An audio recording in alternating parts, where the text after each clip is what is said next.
Olá pessoal, esse é o Conexão Gel número 21, comandante Leonardo Matos aqui. Hoje é sexta-feira, dia 19 de abril de 2019. Na semana passada eu trouxe para vocês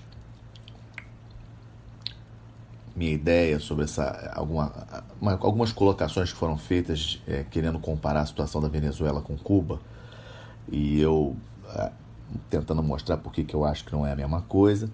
Falei também um pouco sobre as eleições em Israel e as relações do primeiro-ministro Netanyahu com o Putin, com o Trump, e também um pouco sobre uma atualização do Brexit com os novos prazos que foram estabelecidos com relação a essa polêmica questão da saída do Reino Unido da União Europeia. Hoje eu vou começar esse 21 dando uma atualizada na crise venezuelana, que, volto a insistir, é o nosso principal tema de política externa, está no nosso entorno estratégico. Então é uma situação que nós temos que acompanhar e temos acompanhado com preocupação. Os dados novos dessa semana, tivemos a entrada de ajuda humanitária da Cruz Vermelha, que foi uma boa notícia. Conseguiu essa semana alguns carregamentos de mantimentos, produtos, inclusive geradores de energia para hospitais, conseguiram ser entregues hoje.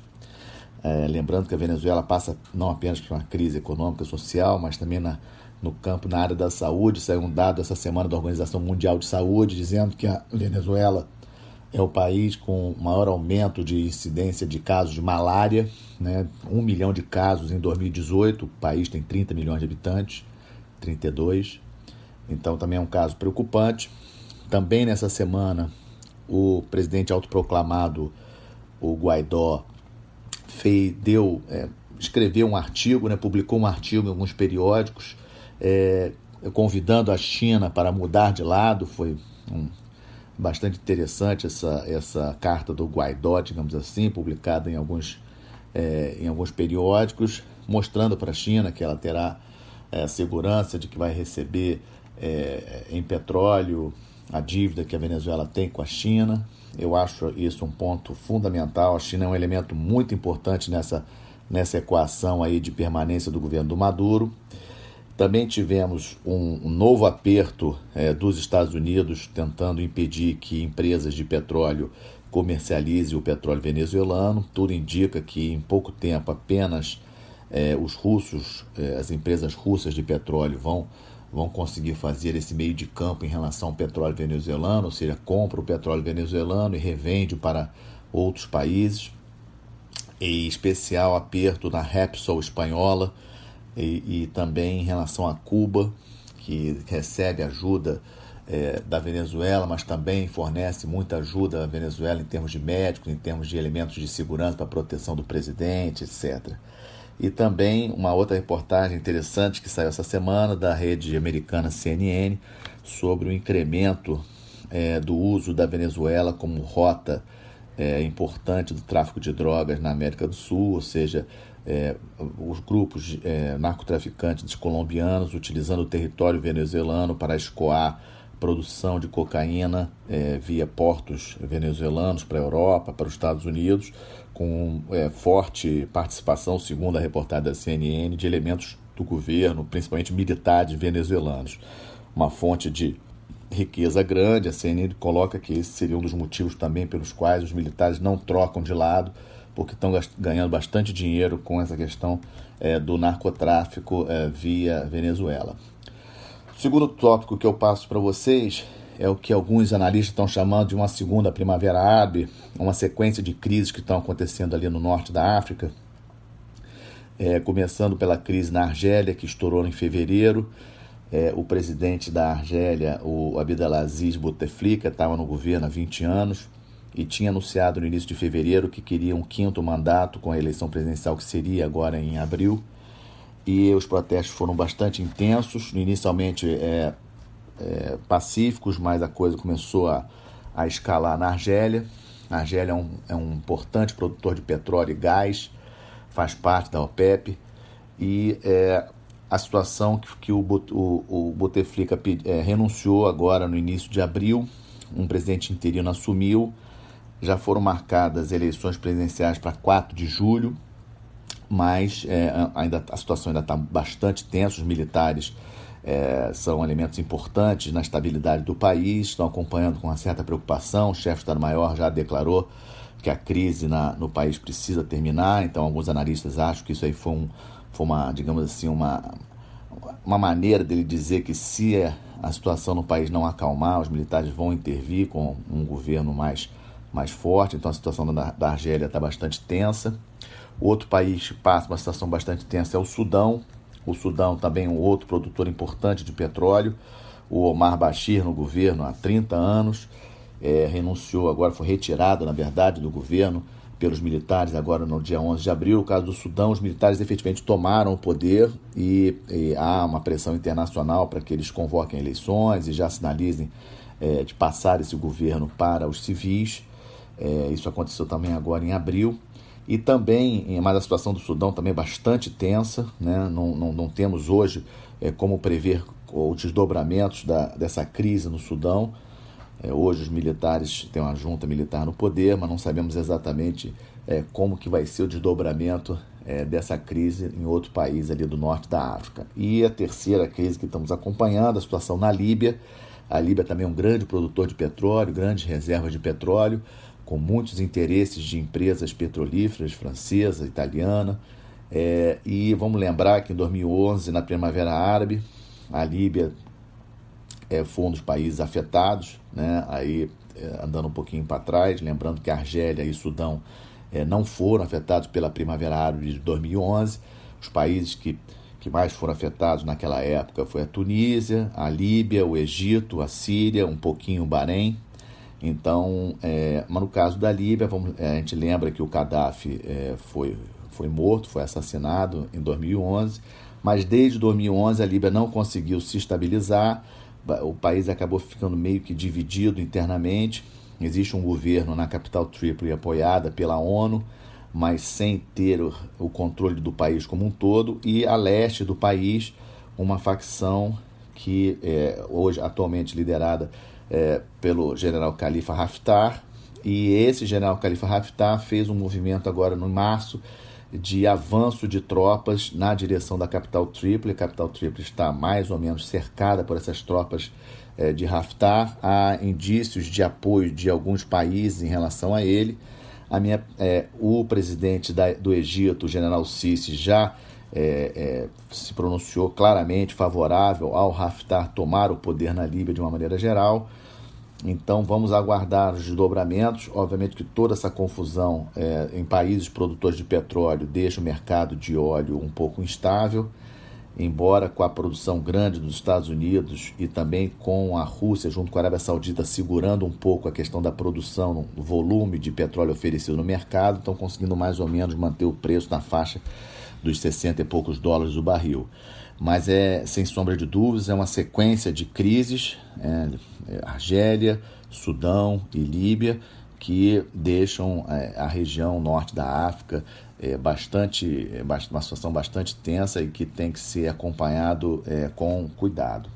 O terceiro tópico que trago para vocês hoje, em relação aos tópicos que considero mais importantes na semana, esse relatório em relação à investigação contra o Trump. O resultado, como já tinha falado em outro podcast, foi, no final das contas, em síntese, foi favorável ao presidente Trump e ele vai aproveitar isso. Vamos lembrar que o objetivo do Trump é a sua reeleição em novembro do ano que vem. Esse é o objetivo maior do presidente Trump. E como eu também já tinha falado no podcast anterior, ele, em termos de política externa, na minha opinião, vai focar bastante na questão da fronteira com o México, porque, obviamente, essa questão dos migrantes ilegais entrando pela fronteira do México digamos assim, a pauta na agenda externa que mais visível, digamos assim, para a população americana, porque, obviamente, isso envolve a questão da presença desses imigrantes nas cidades, principalmente dos estados fronteiriços com o México, a questão de alguns casos de violência que o Trump faz questão de aumentar bastante. Toda vez que existe algum ato de violência perpetrado por algum imigrante ilegal, o Trump coloca isso na mídia com muita força. Mas o que me preocupou bastante nessa semana foi uma notícia que saiu sobre uma milícia no Novo México, no estado do Novo México, chamado United Constitutional Patriots. É uma milícia armada de civis patrulhando a fronteira e efetivamente caçando migrantes ilegais, eles dizendo que em apoio à polícia de fronteira, às forças legais americanas, mas aquilo me deixou bastante preocupado. Eles possuem página no Facebook, página no YouTube, com discursos muito fortes, racistas contra imigrantes, contra mexicanos e contra latinos de uma maneira geral. Então esse é um caso que me causou uma preocupação maior e vamos acompanhar. Isso, logicamente, é fruto de toda essa postura do presidente Trump, que efetivamente não é boa. Também dentro um pouquinho de política americana, não foi muito destacado essa semana, porque o grande mote na polícia americana essa semana foi a questão do relatório contra o presidente Trump, mas o presidente Trump vetou uma decisão do Congresso, ou seja, do Senado e da Câmara, para que os Estados Unidos saiam da guerra civil no Iêmen, deixem de apoiar a guerra civil no Iêmen, e o Trump vetou essa lei que foi proposta pelo Congresso. Muito ruim, uma demonstração de falta de respeito com o Congresso americano.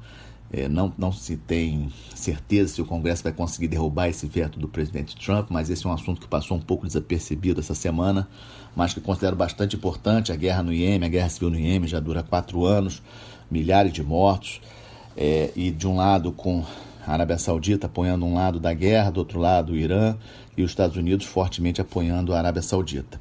E o quarto item que trago para vocês, rapidamente, a Argentina saiu essa semana um novo dado de inflação acumulada nos 12 meses de 55%, muito preocupante.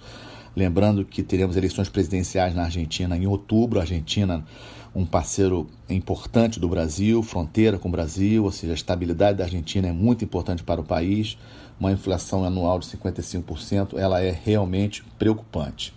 Dentro das notícias militares que tenho trazido para vocês, chamo a atenção para uma declaração do almirante Phil Davidson. Ele é o comandante das Forças Armadas Americanas no Pacífico.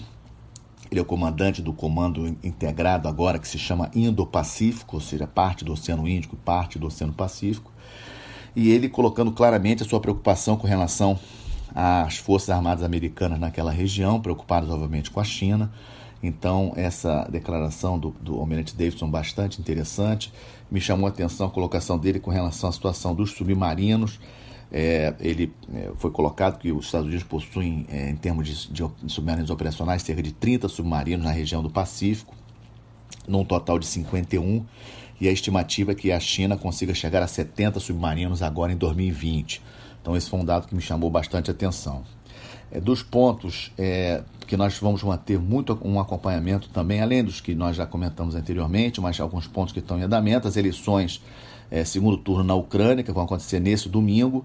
O Zelensky, que é aquele comediante, ele é o franco favorito para vencer as eleições, está competindo com o atual presidente, o Poroshenko.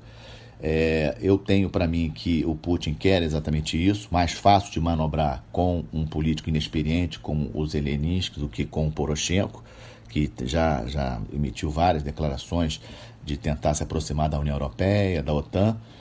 Então vamos aguardar. As eleições na Ucrânia são bastante importantes para a Rússia, né?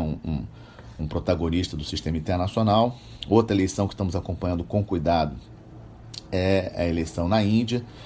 Vocês sabem que as eleições parlamentares da Índia têm uma longa duração, começaram agora no dia 11 de abril, vão até 19 de maio, para eleger 583 deputados. Deve-se ter um resultado de 23 de maio. O primeiro-ministro Narendra Modi, obviamente, quer ser reeleito. O primeiro-ministro é um político indiano forte, um político indiano nacionalista, e há uma grande preocupação da comunidade muçulmana na Índia, que é muito grande, com relação a esse novo governo do Narendra Modi, caso realmente ele seja reeleito. Então vamos aguardar. A Índia, sem sombra de dúvidas, um país muito importante do sistema internacional, e acompanhar as eleições do país é bastante importante.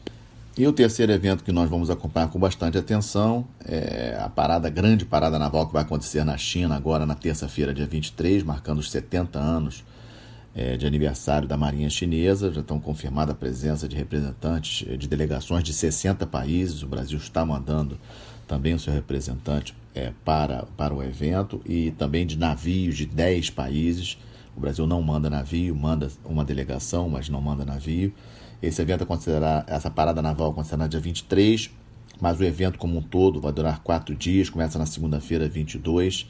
É um evento bastante importante, e há inclusive a expectativa de vermos o novo porta-aviões chinês construído no país. Será o segundo porta-aviões do país, que já está em testes de mar já desde o ano passado. Isso deve acontecer então agora nessa terça-feira de 23, é um outro evento que a gente vai estar com bastante atenção, um evento importante. Bom, este foi o nosso Conexão GEO número 21. Desejo a todos uma boa sexta-feira, um bom final de Semana Santa, de Páscoa, e até a próxima sexta-feira. Obrigado.